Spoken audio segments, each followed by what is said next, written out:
Саламатсыздарбы достор. Бүгүнкү видеоролигибиз Positive Travel жөнүндө. Positive Travel өзүңүздөр көптөн бери сурадыңыздар, ушуну текшерип. Анан мен чын эле эми баарыбыз эле адамбыз, эсибизден чыгып кетет, эсимден чыгып кетиптир. Недавно менин сторисиме келип, менин аккаунтумду Positive Travel өзү караптыр. Демек раз уж өзүң келдиң, эми биз өзүң менен сүйлөшөлү дегендей. Positive Travel жөнүндө айтып берейин. Positive Travel'дын основной деятельности Instagram боюнча и өзүнүн көргөзгөнү боюнча бул тур визалар да. Туры, туристические визы ошолор менен занимается.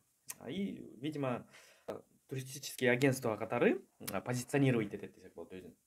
И ошол эле кезде Positive Travel өзүн ошондой кылып позиция кылып аткандыктан мунун историясы бар экен да. Там визаларды берген, визалар алып берген 1 жыл мурун, 2 жыл мурун да, там типа. Но 2 жыл мурун точно не видел, но 1 жыл мурун точно. Демек Positive Travel'ды биз өзүнүн айткан travel деп эле тургандай туристический агентство десек болот да. И болду, действительно, как и визовой центр болуп, туристический агентство болуп, виза алып берип, турларды жөнөтө берсе болчу. Болот болчу, и биз ага эч кандай тийишмек эмеспиз, анткени визовый центрлерге мен тийишпейм, жана туристический агентстволорго да тийишпейм, анткени ал вообще башка сфера. Эмнеге мен тийишип атам бүгүн? Потому что менин аккаунтта абдан көп вакансиялар бар. И по всей видимости, мунун жанагы болгон визалардын, алынган визалардын көбү не потому что элдер эс алганы барган да, а потому что элге жумуш керек, и поэтому через них виза алышкан. Эми Positive Travel'ге ишенсе болобу же кандай? Ну, ишенсе болобу. Чё за вопрос, ишенсе болобу. Ладно. Негизгиси Positive Travel'ды вакансиялар бар. Мен көргөнүм мына Чехияга бар экен, Эстонияга бар экен, Германияга бар экен, и Канада деп да жүрөт. Ладно, 4 мамлекет дейли да. Positive Travel'ды как агентство по трудоустройству катары ушул 4 мамлекетке 4 бөлөк лицензия болуш керек болчу. По трудоустройству, что Positive Travel, что Эстонияга жөнөтө алат, Positive Travel вот могул өлкөгө жөнөтө алат деп. Анткени лицензия конкретно бир эле өлкөгө берилет и конкретно бир эле направление берилет. То есть вот если Россияга алсаң, сен только Россияга жөнөтө аласың. Ал ошол эле лицензия менен сен эч жакта Европага жөнөтө албайсың да. Закон ушундай. Дурной закон эмес, это правильный закон да, анткени ошо көп кагаз текшерткенге. Но, к сожалению, Positive Travel'дин бир дагы как агентство по трудоустройству деген лицензиясы жок. Вообще жок. И потому что биринчиден өзүлөрү опубликовать эткен эмес эмеге аккаунтка. Экинчиден мен эч кандай Кыргыз Республикасынын миграционный службасындагы эч кандай агентстволордун арасынан тапкан жокмун. Демек биринчиден эле эң сразу нелегально иштеп жатат. Да. Биздин государство каяка карап атат, я не знаю. Ну ладно. Экинчиси комиссия. Комиссиясы, услугасы $2,500 дейт. Там работа, тырым-пырым 2,5.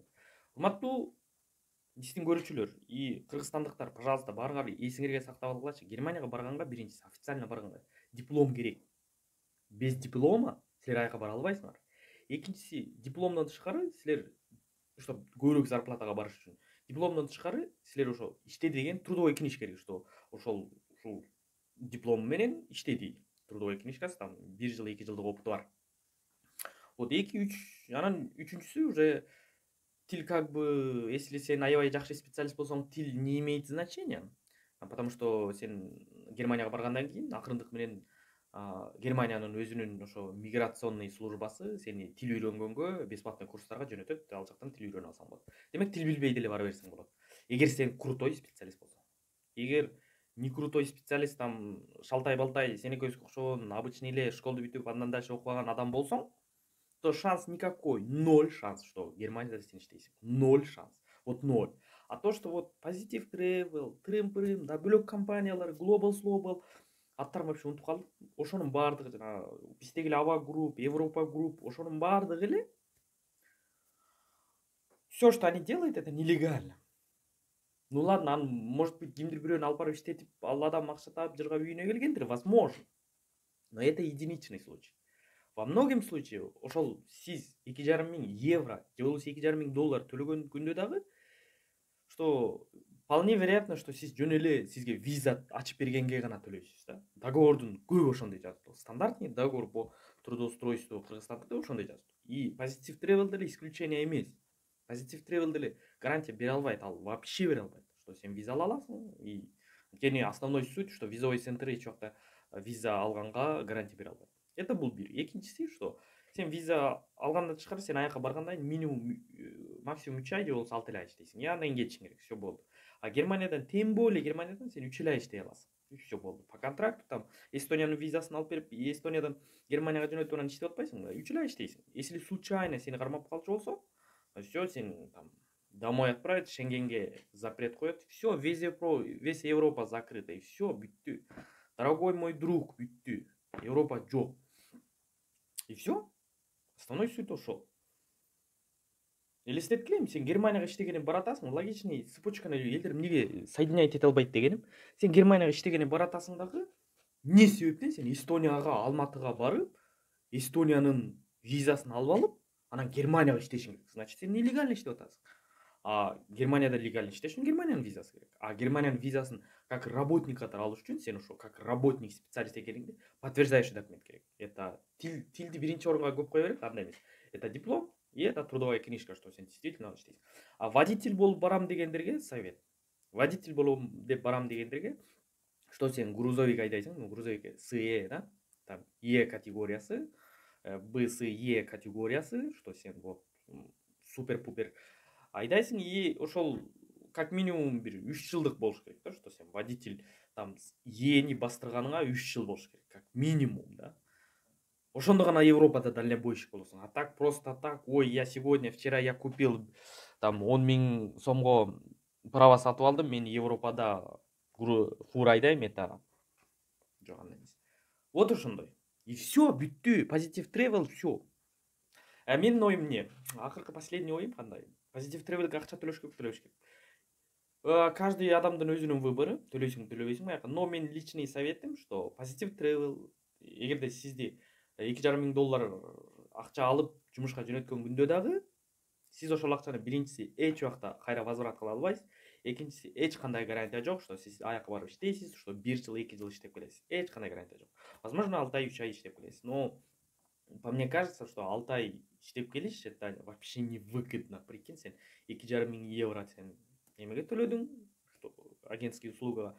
Дагы бир $2,000 по-любому кетет, там расход бар го, невидимый расход. И плюс сен где-то $4,500 короттуң да. Сен барасың, айына максимум табасың, это $1200-1500. Ну, я не знаю, $2500 в месяц это нет. Вот нету такой работы. Ну ладно, $1500 табасың да. И сен 6 айда 6000, получается 6 айда это $9000 табасың. $9000 $4,500 сен агентке бересиң, агентствоға, и прочие расходы. Получается, сен где-то тоже $4,500 алып алып үйгө келесиң. 6 айда $4,500 это өзүңөр көргөндөй эле, что сен айына 50 000 эле таап аласың 6 ай иштегендейчи. Ну мен округлять этип атам да, 50 000 эле таап аласың. А 50 000 таап келген какой-то, если сен без проблем Россияга келип 50 000 жумушка кирип, ну смело тапсаң болот да.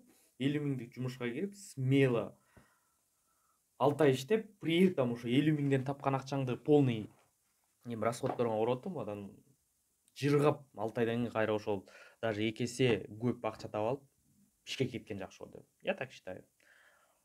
Ошон үчүн достор, решение только өзүңүздөрдө.